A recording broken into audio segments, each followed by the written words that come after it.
Hello दोस्तों, the गैम्बा बॉक में आपका स्वागत है। मैं राकेश चौहान एक बार फिर बहुत ही इंटरेस्टिंग टॉपिक के साथ डिस्कस करेंगे। दोस्तों, आज जो भी प्रोडक्ट कंपनी है वो अपने प्रोडक्ट की क्वालिटी को मेंटेन करने के लिए बहुत ज़्यादा कॉन्शियस हैं।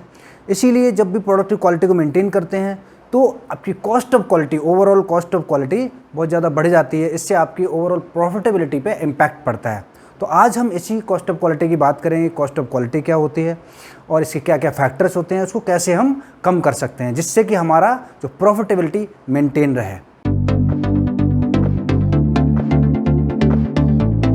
Cost of quality means poor quality को प्रिवेंट करने के लिए, क्वालिटी को अप्रेज करने के लिए एंड इंटरनल एक्सटर्नल फेलियर्स को कंट्रोल करने के लिए जो भी रिसोर्सेज हम लोग यूज़ करते हैं, जो भी एक्सपेंसेस करते हैं, वो सारा कॉस्ट ऑफ क्वालिटी का पार्ट है। Basically most of the companies में आजकल ये कैलकुलेट होती है कॉस्ट ऑफ क्वालिटी, लेकिन अलग अलग तरीके से कैलकुलेट होती है। लाइक क्वालिटी कॉस्टिंग अप्रोच, इसमें क्या करते हैं लोग, केवल हम जो क्वालिटी फेलियर्स हैं, इंटरनल फेलियर्स हैं, एक्सटर्नल फेलियर्स जो होते हैं, तो उसमें प्रोडक्ट रिलेटेड जो भी एक्सपेंसेस होते हैं क्वालिटी में, तो वो सारे इसमें कैलकुलेट करते हैं। सेकंड वन है प्रोसेस कॉस्ट अप्रोच। तो इसमें प्रोडक्ट के साथ साथ प्रोसेस में हमने क्या क्या खर्चे किए हैं क्वालिटी को कंट्रोल करने के लिए, क्वालिटी को मेंटेन करने के लिए, तो वो सारे इंक्लूड हो जाते हैं, जिसमें आपकी कॉस्ट ऑफ कन्फर्मेंस में आती है और कॉस्ट ऑफ नॉन कन्फर्मेंस में इसमें आ जाती है। थर्ड वन है क्वालिटी लॉस्ट अप्रोच। तो क्वालिटी लॉस अप्रोच में बेसिकली होता है क्या है कि जब भी कोई हमारा एनजी प्रोडक्ट बनता है, वो चाहे इंटरनल हो या हम कस्टमर के यहाँ पहुँच गया हो, तो उसके हम लोग कंप्लेंट को अटेंड कर लेते हैं, रिजॉल्व कर लेते हैं, या इंटरनली अगर कोई फेलियर है उसको भी हम लोग कापा बना के रिजॉल्व कर लेते हैं। लेकिन उसके बहुत सारे हिडन फैक्टर्स भी होते हैं, जो हिडन लॉसेस होते हैं, जो हमें बाद में पता चलते हैं, वो भी इसमें कवर हो जाते हैं, जिसमें क्वालिटी लॉस अप्रोच में हम लोग कैलकुलेट करते हैं। तो ओवरऑल ये जो है वो कॉस्ट ऑफ क्वालिटी का पार्ट है। तो इसको हमने वेरियस कंपोनेंट में डिवाइड किया हुआ है, जैसे cost of conformance, cost of non conformance, cost of insufficient process and cost for loss opportunity and sales revenue. तो सबसे पहले हम बात करें कॉस्ट ऑफ कन्फर्मेंस की। तो कॉस्ट ऑफ कन्फर्मेंस में आपके दो फैक्टर्स आते हैं, appraisal cost and prevention cost. Appraisal cost में basically cost incurred to determine the degree of conformance of quality requirements. Basically होता क्या है, जब भी प्रोडक्ट सॉफ्टवेयर पे बनता है तो उसको चेक करने के लिए वेदर वो क्वालिटी प्रोडक्ट बना है कि नहीं बनाया, जो भी रिक्वायरमेंट थी, जो स्पेक थे, वो मीट हो रहे हैं या नहीं हो रहे हैं, तो उनको इंश्योर करने के लिए जो चेकिंग मेथड है, जो इंस्पेक्शन सिस्टम है, वो उसमें जो खर्चा होता है, एक्सपेंसेस होते हैं, वो आपका अप्रेजल कॉस्ट का पार्ट होता है। जैसे इनकमिंग इंस्पेक्शन एंड टेस्टिंग है, इन प्रोसेस इंस्पेक्शन टेस्टिंग है, डॉक्यूमेंट रिव्यू में हम लोग जो टाइम लगाते हैं, मैन पावर हमारे लगती है, प्रोडक्ट क्वालिटी ऑडिट्स, जो सॉफ्टवेयर पर जाके प्रोडक्ट से रिलेटेड जो भी हम ऑडिट करते हैं, प्रोडक्ट को उठा के उसके डिज़ाइन के बेस पर हम जो ऑडिट करते हैं, वो भी आपका अप्रेजल कॉस्ट का पार्ट है। Maintaining accuracy of test equipments, जो एनएबीएल सर्टिफाइड लैब से हम लोग जो अपने टेस्ट इक्विपमेंट्स हैं उनको हम लोग कैलिब्रेट कराते हैं, वो भी आपका अप्रेजल कॉस्ट का पार्ट है। सेकंड वन है prevention cost. Prevention cost means special planning, review, analysis activity जो है वो आपका प्रिवेंशन कॉस्ट का पार्ट होता है। मीन्स कि आपने पहले से ही एक स्ट्रॉन्ग प्लानिंग के तहत अगर प्रोडक्ट आप बनाते हो तो आपकी जो एनजी पार्ट बनने की जो भी चांसेस हैं उनको आप निगलेक्ट कर देते हो, बहुत ओवरकम कर देते हो, तो वो सारा प्रिवेंशन कॉस्ट में आता है, जिसमें आपकी क्वालिटी प्लानिंग हो गई। तो आप पीपैप है, कंट्रोल प्लान, एफएमई, एसपीसी, ये सारी जो प्लानिंग करते हो तो आप ऑटोमेटिकली शॉप फ्लोर पे सारा कंप्लीट प्लानिंग के साथ जब आप जाते हैं तो आपका एकदम परफेक्ट क्वालिटी प्रोडक्ट बनेगा।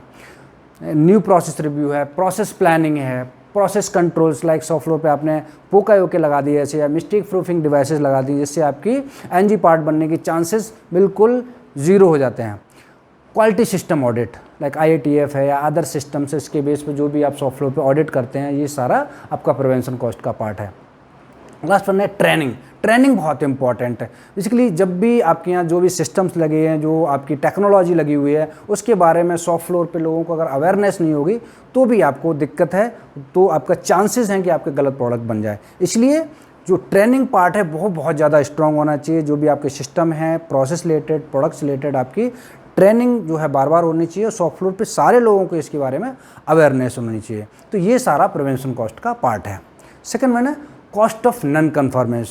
कॉस्ट ऑफ नॉन कन्फर्मेंस में क्या होता है, इंटरनल फेलियर कॉस्ट आते हैं इसमें एंड एक्सटर्नल फेलियर कॉस्ट होते हैं। तो इंटरनल फेलियर कॉस्ट क्या है, cost of deficiencies discovered before delivery which are associated with the failures to meet expected requirements.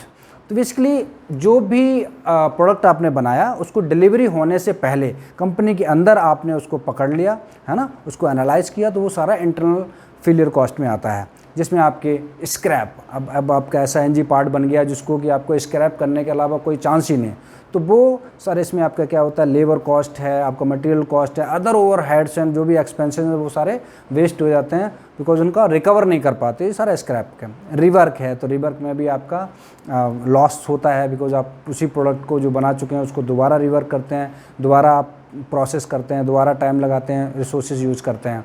Missing information, तो आप उससे रिलेटेड जब भी एनजी प्रोडक्ट बनता है तो उससे रिलेटेड आप इन्फॉर्मेशन कलेक्ट करते हैं तो उसमें भी टाइम वगैरह कंज्यूम होता है। फेलियर एनालिसिस, तो एनालिसिस जो करते हैं, जो कापा बनाते हैं, तो उसमें भी आपके लॉसेस होते हैं, कॉस्ट तो लगती है बिकॉज आप मैन पावर लगाते हैं, टाइम लगाते हैं, तो सब उसमें आपके एक्सपेंसेस होते हैं। 100% शॉर्टिंग इंस्पेक्शन, जब कोई पार्ट ऐसा बन जाता है जो सस्पेक्टेड है, आपको लगता है कि इसमें ऐसा कोई पार्ट मिक्स हो रहा है जो कि गलत है, कस्टमर एंड पे हमें दिक्कत दे सकता है, तो वो भी आप, तो फिर आप इसको 100% इंस्पेक्शन कराते हैं, तो उसमें भी आपके एक्सपेंसेस जाते हैं। री इंस्पेक्शन की ज़रूरत पड़ती है कभी कभी, है ना। चेंजिंग प्रोसेस, जब आपका क्वालिटी प्रोडक्ट नहीं बनता है तो फिर आप प्रोसेस में चेंजेस करते हैं, तो वो भी एक एक्सपेंसेस है, आप टाइम लॉस होता है, प्रोडक्टिविटी लॉसेस होते हैं, है ना। Redesign of hardware, redesign of software, ये करने पड़ते हैं बिकॉज आपको क्वालिटी प्रोडक्ट चाहिए जिसमें कि आपको थोड़ा डाउट हो रहा है। डाउनग्रेडिंग, जब आपके यहाँ इंटरनली कोई प्रोडक्ट ऐसा बन जाता है जो कि आपको लगता है कि हमें स्क्रैप भी नहीं करना है, रिवर्क भी नहीं कराना है, तो आप क्या करते हैं, कस्टमर से निगोशिएट करके बोले कि ठीक है आपको डाउनग्रेड करके हम ले लो, आप 20% 30% कॉस्ट कम करके आप उसको दे देते हैं, डाउनग्रेडिंग करके बेचना पड़ता है मार्केट में। Rework in the internal support operations, means जो भी सपोर्ट ऑपरेशंस हैं, प्रोडक्शन के सपोर्ट ऑपरेशंस लाइक IT हो गया, HR हो गया, परचेज है, मेंटेनेंस है, क्वालिटी है, ये सारे सपोर्ट प्रोसेस हैं, उसमें भी कभी कभी चेंजेस करने होते हैं टू मेंटेन द क्वालिटी, ठीक है। Then external failure cost, external failure cost means the cost associated with deficiency that are found after material is received by the customer.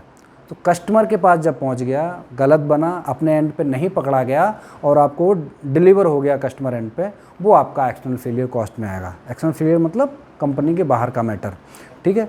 तो इसमें आपके जैसे वारंटी चार्जेस हो गए, आपने जो वारंटी दी, बोले 3 महीने तक हमारा प्रोडक्ट बढ़िया चलेगा, 4 महीने तक, उससे पहले अगर फेल हो गया तो आपका वारंटी क्लेम में आ जाएगा, ठीक है। कंप्लेंट एडजस्टमेंट, जब भी कंप्लेंट आती है तो आपको उसको अटेंड करने जाना है, तो वो एक एक्सपेंसेस हो जाते हैं। Return material, most of the time ऐसा होता है कि वो मतलब आपका एनजी प्रोडक्ट कस्टमर के यहाँ पहुँच गया है तो वो कंज्यूम नहीं हो पा रहा है, तो उसको आपको वापस भी लेना पड़ेगा, तो अगेन ये फेलियर कॉस्ट में आता है। अलाउंस हो गया, penalty due to poor quality, rework on support operations, है ना, revenue loss in the support operations, तो ये सारे जो हैं वो लॉसेस हैं जो कि एक्सटर्नल फेलियर कॉस्ट में आते हैं, ठीक है। इसके अलावा जैसे मैंने बताया कि एक तो हो गया cost of conformance, cost of non conformance, third one होता है कॉस्ट ऑफ इनसफिशिएंट प्रोसेस, ये भी आपका कॉस्ट ऑफ क्वालिटी का है। ज़्यादातर लोग इसको कैलकुलेट नहीं करते हैं, बट ये कैलकुलेट करना चाहिए बिकॉज ये भी आपका कॉस्ट ऑफ क्वालिटी का ही पार्ट है, जिसमें कि आपका वेरिएशन ऑफ प्रोडक्ट कैरेक्टरिस्टिक्स, है ना।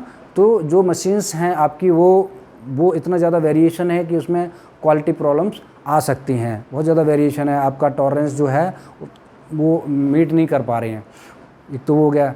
सेकंड वन है unplanned down time of equipment, है ना, ये भी एक लॉस है। अनप्लान्ड डाउन टाइम होता है तो आपकी जो है प्रोडक्टिविटी उतनी नहीं आ पाती है, आप जो आपका रनिंग टाइम है उतना यूटिलाइज नहीं कर पा रहे हैं।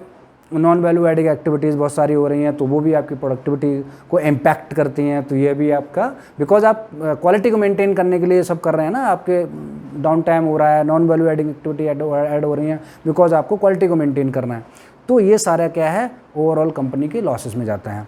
एंड नेक्स्ट है variation of process characteristics from the best practices, है ना, वो आपकी सिमिलर कंपनी है, आप जो प्रोडक्ट बना रहे हो वो दूसरी कंपनी बना रही है, बट वो 1 घंटे में 100 पीस बना रहे हैं, आप 80 बना पा रहे हैं, 90 बना पा रहे हैं, बिकॉज आपको प्रोडक्टिविटी लॉस हो रहे हैं, माइनर स्टॉपेजेस हो रहे हैं और बहुत सारे लॉसेस हो रहे हैं, जिसकी वजह से आप प्रोडक्टिविटी मीट नहीं कर पा रहे हैं।